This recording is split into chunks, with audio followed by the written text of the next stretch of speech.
Boa tarde, a paz. Vamos à parte 2 da Raabe, né? Raabe, trechos do livro, e depois nós vamos ler os trechos mais importantes que eu separei para nós sobre o assunto. Deus não faz acepção de pessoas. Raabe era prostituta, tinha uma estalagem em Jericó. Para hoje, no mundo secular, é muito normal e até chique. As moças de hoje, elas, né, antes de se casarem, se acontecer o casamento, elas dormem com os namorados e isso é normal. Até na casa dos pais, tanto um quanto do outro, no mundo. Só que para Deus não é normal. Uma pessoa que se prostitui não entra no céu, na glória de Deus, né?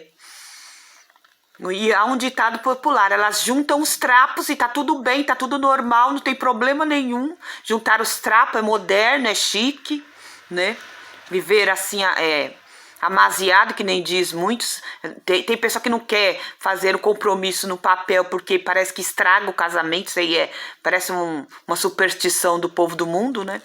Então, elas não querem se casar corretamente, né? Tanto faz viver amaziado, juntar os trapos, né? Não ter um compromisso sério, né, com Deus e com os homens, para muitos não tem problema nenhum, não tá fazendo questão, não tá atrapalhando o relacionamento, mas o que acontece? É uma coisa sem compromisso com Deus e com os homens, né?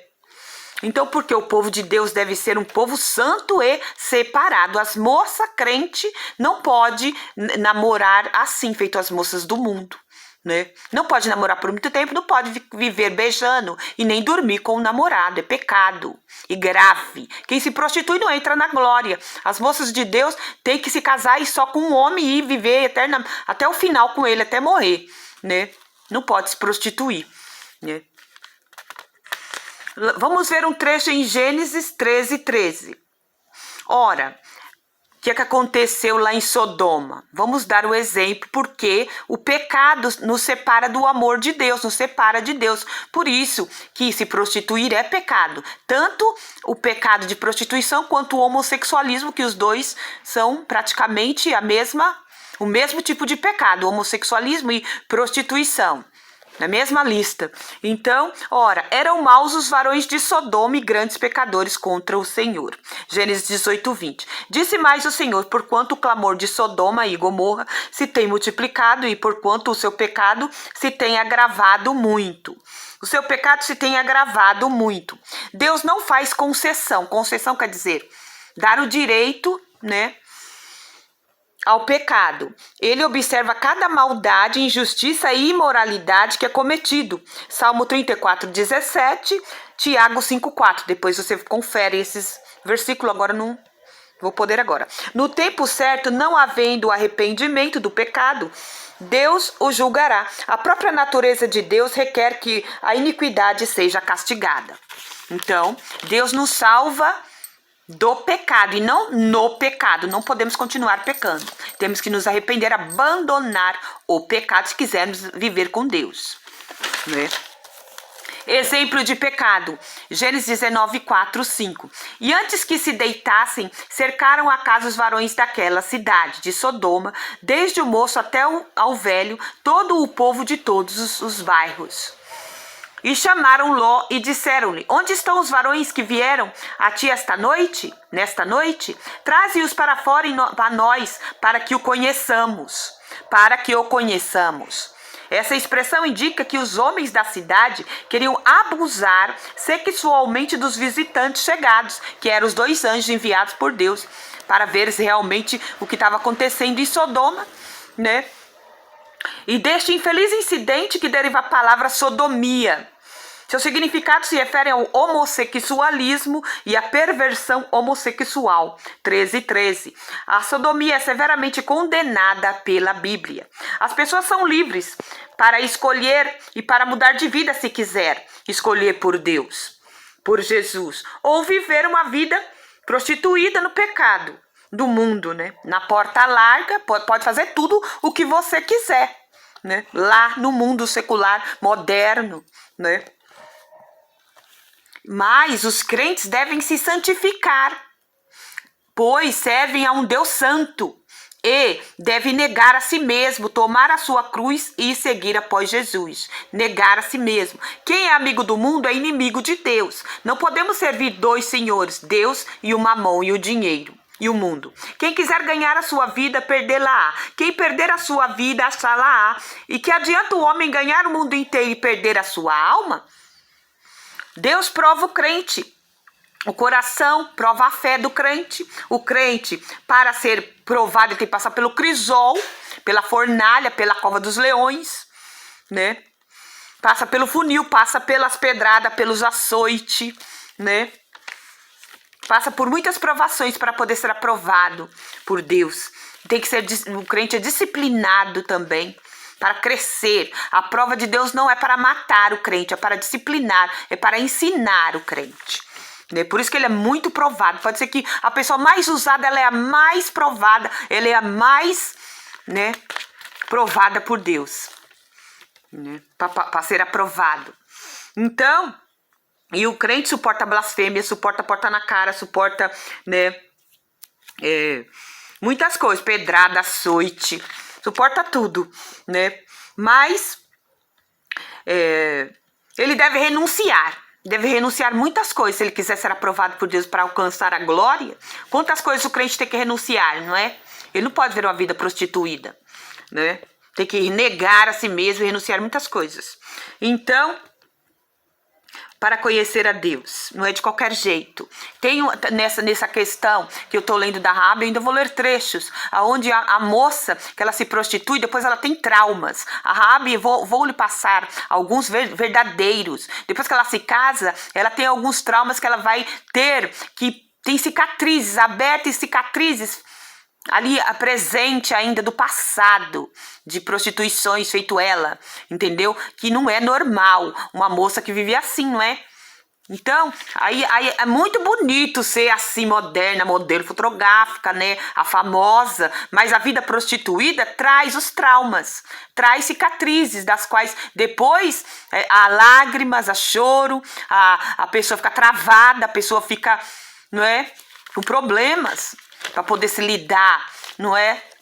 A cabeça não tá liberada, não. Ela tá com muito passado ali. Ela não consegue enfrentar o presente, porque ela tem um passado que vem à tona e ela fica com vergonha. Então é melhor você se envergonhar antes, né, do que depois passar por tudo essa vergonha. Depois fica difícil.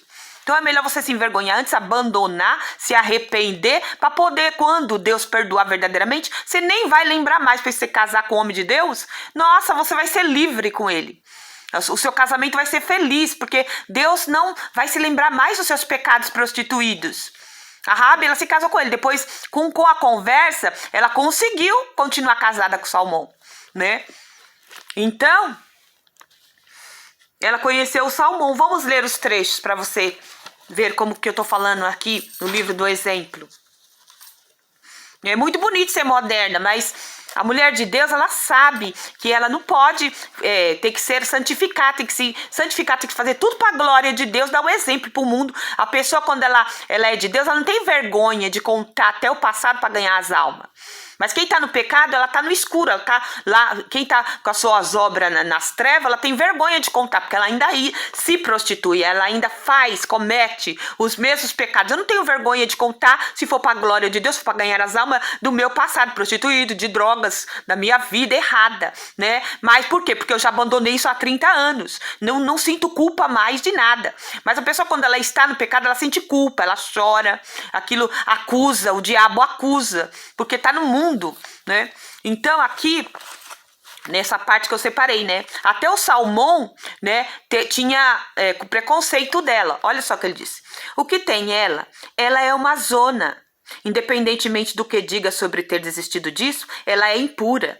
Josué levantou uma das mãos com uma palma para cima. Acho que seria melhor se dessemos algumas voltas juntos.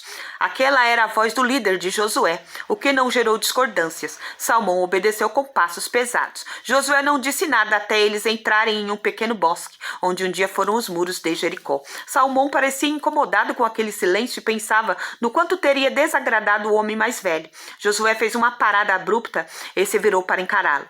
Que coração orgulhoso você anda abrigando, meu jovem? Pasmos, os olhos de Salmão se arregalaram. Meu senhor? Aquelas palavras respeitosas quase sufocaram quando saíram. Tudo isso é desagradável, eu sei, mas preciso falar com você sem rodeios. Salmão, o juízo que você faz desta mulher é errado. Entenda, eu não te culpo. Entendo a origem de suas opiniões e sei como você as formou. Isso é uma parcela da criação dos seus, mas a sua geração tem uma grande lição para aprender. A falta de fé e a desobediência dos seus pais e avós mudaram suas vidas. Em vez de nascer e crescer em sua própria casa, você enfrentou as dificuldades de uma existência instável, sem nunca ter conhecido a rotina de uma vida normal. Até então, a única segurança que lhe resta é o Senhor. E isso fez você se apegar a Deus diferentemente dos seus pais. Talvez a geração dos seus filhos também não é de sua decisão. E talvez seja por isso que Deus permitiu que, antes de tudo, vocês peregrinassem. Mas em toda a força há certa fragilidade, e a sua está sendo exposta agora, Salmão. Você está julgando na tentativa de aplicar a justiça. E eu estou apenas mostrando os fatos, disse Salmão. Ah, sim, ela é impura, cheia de pecado. Tal conceito é mesmo incomum para a nação de Israel, pois o nosso maior líder, Moisés, nunca matou um homem dominado pela ira. E o nosso sumo sacerdote, Arão, nunca adorou a um ídolo de ouro. O nosso ancestral imaculado Judá certamente não ignorou os direitos das viúvas de seus filhos. E Deus não impediu que ele encontrasse uma mulher que pensou ser prostituta e se deitasse com ela em sua tenda. Que tormento terrível Raabe seria para a nossa pura e imaculada Israel. É tipo ironia, né? Irônico o que ele estava falando. Salmão rangeu os dentes. Você está comparando uma mulher adúltera a Moisés? De certa forma, sim, eu acho que você também se esqueceu, meu jovem amigo. O que o sangue de cordeiro sem mácula também é derramado para redimir nossos pecados. Salmão ficou vermelho, mas Josué continuou. Você se lembra de quando falei sobre o meu encontro com o comandante dos exércitos do Senhor? Naquele dia ele me disse que não estava do nosso lado nem do lado do inimigo. Isso me deu um vislumbre do coração do Senhor. E ele está do lado de todos que estiverem do seu lado. E Raabe está do lado dele. Mas o seu orgulho não te deixa ver isso. O orgulho é o veneno da justiça.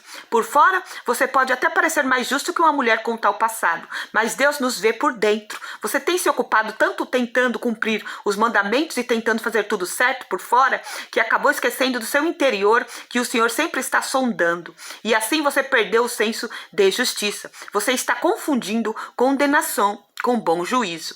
Agora darei a você uma nova missão para te ajudar com o seu problema. Colocarei Raabe e sua família sob o estandarte da tribo de Judá. Ou seja, estou colocando-a sobre o seu comando. Mas pare, não diga outras palavras que não. Sim, meu senhor. Espero que você trate essas pessoas com respeito. Ajude-as a se assentar e ensine-as a viver de nosso modo. Eu me fiz entender? Sim, meu senhor. Os lábios de Salmão mal se moveram enquanto falava. Ele se sentiu gélido por dentro e Josué nunca o reprimira tanto. O homem que mais admirava achava que ele era hipócrita, orgulhoso e que não tinha senso de justiça. Por causa de uma zona cananeia, ele lutou para ganhar o respeito de Josué. E a opinião de seu líder significava muito para ele. Mas aquela crítica o destruiu, e as suas palavras se serpenteavam em seu coração como um veneno de amargura. O ressentimento em relação a Raabe e sua família o invadiu. Suas objeções para com ela eram uma questão de princípios, e ele não tinha problemas pessoais com ela. Mas depois dessa conversa com Josué, uma aversão estranha a ela surgiu em seu coração. Ele deu meia volta e foi novamente até o monte onde estava, em Jericó. Com determinação nos olhos, ele foi procurar Hanani. Josué lhe dera uma missão e ele estava disposto a desempenhá-la com obediência. Além disso, Salmão também tentava fazer que aquela cananeia revelar a sua verdadeira natureza. Ele, Salmão, era da tribo de Judá. Agora Josué lhe designou que ele cuidasse dela, porque ele estava com preconceito. E ele ensinou que ele não deveria ter preconceito, porque agora ela faria parte da tribo de Israel, ela ia morar com eles. Jericó estava destruída já.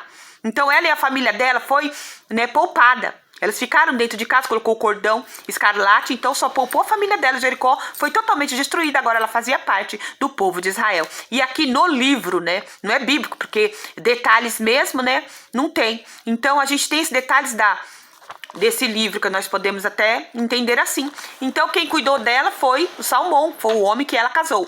Aqui eu peguei outros trechos que aconteceu,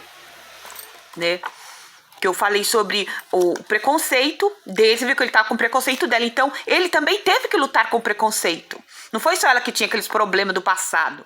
Então, até ele aceitar ela, porque ela era uma mulher cananeia, ela não era, né? Ela não era do povo deles. E dentro do livro também tem que ela tinha as roupas diferentes, que as mulheres de Israel teve que ensinar ela, a comida dela era diferente, tudo era diferente. E essa autora, ela é árabe. Então o que ela diz é verdadeiro. Entendeu? Então nós podemos pegar esse exemplo. Então, aqui ela foi se adaptando ao povo de Israel.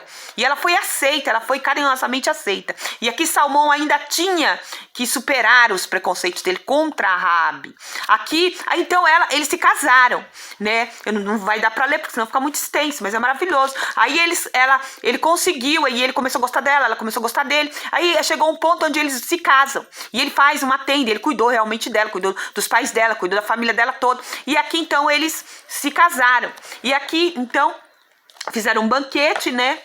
Tudo. Aí então vamos ler esse trecho. A tenda de Salmão fora preparada para ser o quarto do casal. Miriam decorou tudo cuidadosamente antes de sair para ficar durante 2 meses na tenda da sua amiga Elizabeth. Como Raabe desejava desesperadamente a presença de sua cunhada. Mas apenas o noivo e a noiva podiam entrar no quarto. Parece que a Miriam é irmã dele. Finalmente, sozinho, Salmão segurou o rosto dela e juntou seus lábios ao de Raabe, beijando-a com uma paixão que ele guardara nos meses anteriores. Minha linda Raabe, sussurrava ele. Das outras vezes, ela se derretia em seus braços e seus beijos eram a experiência física mais maravilhosa que ela vivera. Mas naquela noite, as palavras dele ecoaram em sua cabeça, palavras que ela já conhecia. Nunca mais fale sobre aquele assunto, disse Salmão sobre o passado dela. Bem, se ela retribuísse apaixonadamente seus beijos, isso não o faria se lembrar? Se ela correspondesse de alguma forma, ele não se perguntaria de que jeito ela aprendera a beijar? Raabe havia cultivado um pensamento de que ela não o merecia, desde os primeiros dias de sua união. Na verdade, ele se daria conta de suas imperfeições e ficaria decepcionado e desiludido. As palavras naquela noite confirmaram todas essas suspeitas. Na intimidade daquela cama, ele veria as faces refletidas dos seus pecados do passado. E Salmão a odiaria por isso. A cada novo pensamento, Raabe ficava ainda mais paralisada pelo medo. Ela estava petrificada em seus braços e Salmão se sentiu confuso com aquela frieza. No primeiro momento, ele entendeu aquilo como nervosismo normal do casamento e falou palavras reconfortantes. Ele a deitou em uma colcha coberta com pétalas brancas e rosas e a beijou muitas vezes. Raabe ficava cada vez mais paralisada a cada toque. E quanto mais ele tentava fazê-la reagir, mais ela se fechava. Finalmente Salmão se afastou. O que há de errado? A sua voz não parecia aborrecida, mas confusa e preocupada. A doçura dele passou por sua pele. Talvez ela não estivesse conseguindo retribuir seu amor de forma apaixonada, mas ficar deitada ali como um cadáver também não o agradaria. O que ela deveria fazer? Raabe não conseguia explicar seus sentimentos, pelo menos não sem levar seu passado para a cama com eles. Estou apenas um pouco apreensiva. Não pare. Salmão não se mexeu. Ela foi até ele, ele a puxou em sua direção, forçando seu corpo a ser o mais maleável possível diante daquela tensão incômoda. Ela fez o melhor que pôde para mostrar a Salmão que o queria.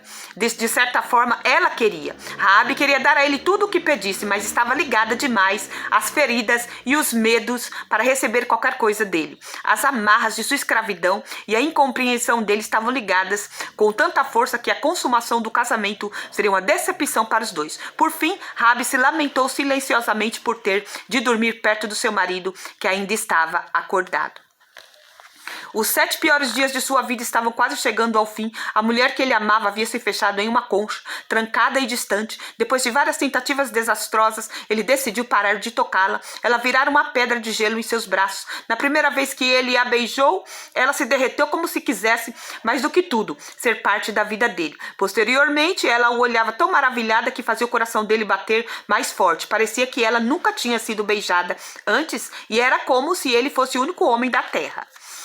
Agora, quando ele a beijava, ela ficava paralisada. Em um primeiro momento, ele imaginou com uma incerteza angustiante que talvez ele não fosse tão competente quanto os homens cananeus com os quais ela havia se deitado. Olha, viu a cobrança? Ele teria algum problema? Pelo menos pelos anos que fora casado com Ana, ele sabia que provavelmente o problema não era aquele. Mas de qualquer maneira, Salmão se sentiu incitado a perguntar. O olhar apavorado de Raabe, cheio de uma consternação aterrorizante, tinha pelo menos de dar fim àquele dilema pessoal. Vou até aqui, senão vai se estender muito. Deu para entender, né? Que ela tinha problemas pessoais com o passado dela, e ele também tinha. Ele já tinha sido casado, a gente leu. Então, como lidar com tudo isto? Em Cristo. Depois Josué vem e conversa com ele, conversa com ela, e aí aos poucos ela vai conseguindo liberar esses pensamentos da cabeça dela, porque aquilo estava prejudicando ela. Então não é normal, não é? Então ser moderno não é legal. É ser de Jesus que é legal. Você vai ter uma cabeça livre do passado, livre de pecado. Você vai viver feliz, vai ter um casamento feliz. Você vai viver feliz com o seu marido e ele com você, não é? Porque eu sei, eu tô falando porque eu já fui do mundo, não é? Eu já fui do mundo. Vale a pena você ser de Jesus Cristo. Vale a pena você renunciar a esta vida para ser de Deus. E encontrar um parceiro onde você possa, né, falar a língua dele, falar a tua e viver para Deus, entendeu? Livres desses pensamentos que vêm trazendo os pecados à tona, entendeu? E ali dá até conflito, entendeu? Mas em Cristo não, a palavra de Deus, ela tem resposta para tudo, né? Eu não tô falando só na teoria, eu tô falando na prática também, porque eu já fui do mundo, sei como que é lá, não quero voltar nunca mais para o mundo. É muito doloroso uma moça ser assim tão liberada no mundo. É muito doloroso ter vícios pelas quais não vale a pena. Se alguma mocinha estiver me ouvindo, nunca queira ser assim. Queira ser uma menina pura, uma menina ingênua, uma menina meiga de Deus. Queira Jesus, para nunca experimentar de pecados das quais você há de se arrepender amargamente e trará várias cicatrizes, feito os da Raabe. Depois, para se liberar, precisa muita oração, precisa se pegar com Deus, a cabeça, ficar livre de pecado. Não ter culpa, essa culpa, ela é um peso, ela é uma carga, né? Mas Jesus, ele é manso e humilde de coração para nos liberar esse fardo de pecado do passado. Eu não sinto nenhuma culpa mais do meu passado prostituído, não sinto nem, durmo bem, tranquila. O diabo pode até me acusar, porque o diabo ele vai te acusar sempre. Os mesmos pecados, ele acusador, cada um pior que o outro. Ele é o mesmo acusador, ele nunca mudou, nunca vai mudar. O diabo nunca vai se converter. Então, essa é a minha meditação de hoje para você, sobre a Raabe. Quero uma vida pura diante de Deus, porque ele é um marido ciumento. O povo dele tem ciúme do povo dele. O Espírito Santo que habita dentro de nós não divide a glória de Deus com outro Deus, com outros deuses, com outras idolatrias. Se você colocar outra coisa no lugar, né, qualquer coisa que seja, a televisão, o computador, o celular, no lugar de adorar a Deus, que for o seu costume, você está idolatrando já. Ou idolatrar pessoas. Amar mais as pessoas do que a Deus. Primeiro Deus, primeiro lugar o Senhor. Depois as pessoas, porque Deus é mais importante que qualquer pessoa. Até o seu marido, até o teu filho, qualquer pessoa, ele é mais importante. Ele é o nosso Criador, é o nosso Deus, nós vamos dar conta a Deus individualmente. Não tem salvação coletiva, não existe. Um dia do tribunal você vai dar conta de cada palavra, de cada obra feita através do corpo, de cada coisa que você fez e falou, de cada coisa você vai dar conta para Deus. Entende? Você vai comparecer no tribunal de Deus. Então pensa nisso, pensa na sua alma. Onde você quer passar a eternidade, né? Enquanto você está vivo aí, porque depois, se a gente sai, a gente não sabe. Só Deus para nos guardar. Cada livramento que Deus nos dá, nós devemos ser muito agradecidos a Deus por tudo que Deus nos dá, né, para a glória dele. Então, que você tenha uma tarde abençoada. Reflita sobre sua vida, né? Porque depois que você passar dessa para lá, é muito terrível. Sem o Senhor, seu nome tem que estar escrito no livro da vida para poder entrar na glória de Deus, né? Você deve renunciar. Essa é a primeira palavra, arrependimento. E abra a Bíblia, porque lá a Bíblia é infalível, a Bíblia é verdade, é regra de fé e prática. Então essa é o meu conselho para você hoje, que você reflita sobre a sua vida. Queira estar na presença de Deus, porque Ele já está às portas. Ele vem buscar o povo salvo, o povo santo. E aí a gente tem que ter um tempo, entendeu? Até conseguir alcançar o entendimento para ser salvo, né? Muitos vão ser salvos na cama de hospital, porque ele está morrendo, ele não tem tempo. Esses vão direto para a glória, vai e morre, vai para a glória. Então, enquanto é tempo, aceite o Senhor Jesus, né? Buscar isso enquanto se pode achar. Porque daqui, depois que a gente passar dessa daqui, lá ninguém sabe como é. O inferno é terrível, não tem luz. O inferno é terrível. Não tem nada lá no inferno. E as almas que não estiver lá com o Senhor, ela vai estar aonde? Exatamente no Hades. Então pensa na tua alma, não quero estar no Hades. O Senhor não nos fez para ir para o inferno, Ele nos fez para a glória dele. Independente de Ele nos dar bênçãos ou não, Deus é o nosso Criador, Ele nos criou para a glória do nome dele. Não para nós andarmos de qualquer jeito, como nós quisermos. Deus não nos fez para fazer. Ele tem controle do mundo todo, o Senhor. O Senhor que planejou, o Senhor que fez o mundo. Ele morreu antes da fundação do mundo. O Senhor já foi crucificado. Nada pega Deus de surpresa. O Senhor não é pego de surpresa por nada. Então pensa bem na sua vida. O que você vai fazer, né, depois que você partir? Você vai querer ficar por aqui ou vai ir para a glória? Quer viver com o Senhor? O Senhor morreu terrivelmente naquela cruz. E não foi em vão, não. Foi para salvar a mim e salvar você dos pecados. Deus nos salva do pecado e não vamos continuar no pecado. Senão nós vamos perecer e Deus não quer isso de nós. Deus fica triste quando o ímpio morre. Por quê? Porque ele não vai poder estar morando com o Senhor. Então pensa nisso aí. Se você... É maravilhoso poder trabalhar, poder ter tudo. Mas é mais maravilhoso poder viver com o Senhor. Uma alma não tem preço. O Senhor pagou na cruz do Calvário. Não foi com dinheiro, com ouro, com prata. Ele pagou com o sangue dele na cruz. Para pagar nossos pecados. Não tem nada, numa alma não tem como resgatar. Só o sangue do Cordeiro. Ele cumpriu a lei, ele é Deus. Ele fez tudo por nós. Na cruz do Calvário. Pensa nisto. O Senhor morreu na cruz por você, por causa de mim, por causa de você. Né? Pensa nisso. Em nome de Jesus. Pensa na sua alma, você vai passar a eternidade aonde, queridos? Reflete aí com o teu coração, abra a tua Bíblia aí. Deixa Deus falar com você hoje. Pensa na tua pessoa com Deus. Pensa em abraçá-lo. Pensa que no sacrifício dele por você naquela cruz. Que ainda é vivo, ainda o Senhor vive. Esses ídolos das quais as pessoas do mundo adoram é morto. Né? Lá no Salmo 115 você pode ler. A Bíblia é infalível, a Bíblia não mente. Né? Eu não estou falando aqui de mim, estou falando de coisas da Bíblia. Né? Eu não vim aqui para ter curtido, eu nem quero ter. Nem quero ter 2 milhões de seguidores, eu não quero. Eu quero ter pessoas que me ouvem e refletem sobre Jesus. Sobre onde ela vai passar a eternidade. Tá entendendo? Porque um dia eu fui do mundo também e é amargo, é horrível os pecados. Eu sinto tinha um vazio, um buraco dentro de mim. Um buraco que não preenchia nunca. Amor, eu não sabia que era o amor de Deus. Para mim, amor era o amor de alguém. Né? Mas depois que eu conheci Jesus, eu sarei. Né? Deus me sarou, me curou. Então, quantos testemunhos são que você ouve? Só que você tem que dar ouvidos, não é só ouvir e passou. Porque quanto que o povo de Deus se debruça e gasta para passar sobre o evangelho e muitos entra por um ouvido, sai pelo outro e não quer saber de Deus. Porque nós, na realidade, nós nos debatemos para não ter Deus. O homem em si, o pecado nele, já se debate, não quer Deus. Pensa na sua alma, pense se você precisa de Deus. Nós precisamos do Senhor. O Senhor quer que nós dependamos totalmente dele. Tudo dele, né? Ele quer que nós dependamos dele. Por isso que muitas coisas nos faltam, para que nós tenhamos total dependência dele. Ele quer ser o nosso Deus e não nossos recursos. Muito tem segurança nos recursos do dinheiro. Qualquer coisa que ele falta, ele tem a segurança porque ele tem dinheiro. Mas então Deus deixa o servo dele passar. Porque quando passa, ele depende do Senhor, do milagre do Senhor, da provisão do Senhor, da bênção do Senhor. Porque ele vive, ele é vivo. Vamos depender dele e não de nós mesmos. Esse ego, esse eu, Deus. O eu é um Deus. Tá entendendo? Então deixa Deus ser Deus das nossas vidas, em nome de Jesus. Nessa tarde, este é o meu conselho para você. Deixa Deus ser Deus da sua vida. Deixa Jesus Cristo fazer parte. Ele está à porta e bate. Jesus nunca entra sem bater. Abre a porta para Jesus hoje. Abre a porta do seu coração para Jesus. Se arrependa de pecados hoje. Para Jesus entrar hoje na sua vida. Então, você vai, né, sofrer por amor a Cristo. Eu não estou aqui para falar que você vai ficar rico, que é mentira. Que é mentira. Você vai sofrer por amor a Cristo. Saulo é um exemplo disso. Né? Quando Ananias falou, meu Senhor, este homem quase matou todos os judeus, quase. Um homem ruim. Ele falou, Saulo, falou, Ananias, este homem é um homem que vai sofrer por amor a mim, por amor ao evangelho. Desse jeito, você há de sofrer por amor a Jesus Cristo.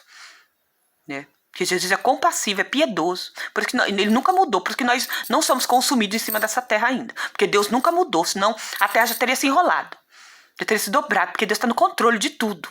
Entendeu? Por isso que nós não somos consumidos em cima dessa terra ainda. Então pensa nisso. Pensa quão misericordioso é o Senhor para com as nossas vidas. Nós não merecemos a graça salvadora que Jesus nos deu na cruz. Nós não merecemos nada. A graça é imerecida mesmo.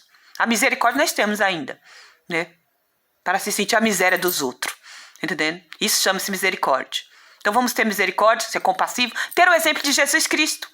nas nossas vidas. Esse é o meu conselho para você. Abra a tua Bíblia, leia, medita lá em particular, né? É assim que você começa a buscar o Senhor. Pensar na igreja é muito fácil, mas só ir lá e sair e entrar não adianta nada. Você sai do jeito que você entrou. Só a parede da igreja não salva ninguém. É importante você abrir sua Bíblia hoje na tua casa, no teu quarto, em particular. Fecha a tua porta e abre a tua Bíblia e começa a orar. Isso é mais importante para você. Começa a reaver os teus pecados e fala com Deus, né? É de um profeta que está falando aqui, né? Um simples profeta. Não olhe para mim, olhe para a minha mensagem. A mensagem é maior que o profeta. Eu não tô aqui para ter curtido, isso aí para mim não interessa. Interessa as pessoas que estão me ouvindo, colocando no coração essa palavra de Deus que eu tô passando aqui. Que eu tenho experiência do que eu tô falando. Então, em nome de Jesus, que Deus te abençoe, que Deus te salve enquanto é tempo de poder achar, porque você está nas nuvens já, né? E o povo diz mais que vencedores. Aí na Bíblia ainda fala, para que quereis o dia do Senhor? O dia do Senhor para o povo de Deus é maravilhoso, porque vai reinar com o Senhor, conhecer o Senhor ao vivo e a cores. Né? Ai, que dia maravilhoso para nós. Nós estamos escrito no livro da vida. Queira ter o teu, porque vai ser terrível o dia para os ímpios. Esse é o dia da vingança. E Satanás no Hades, no lago de fogo, ele vai ser colocado, junto com os deles. Pensa nisto aí, no seu coração, querido. Em nome de Jesus, Deus te abençoe a tua tarde. De graça, Salvador, e tua vida hoje. Em nome de Jesus, amém, Jesus. Fica na paz.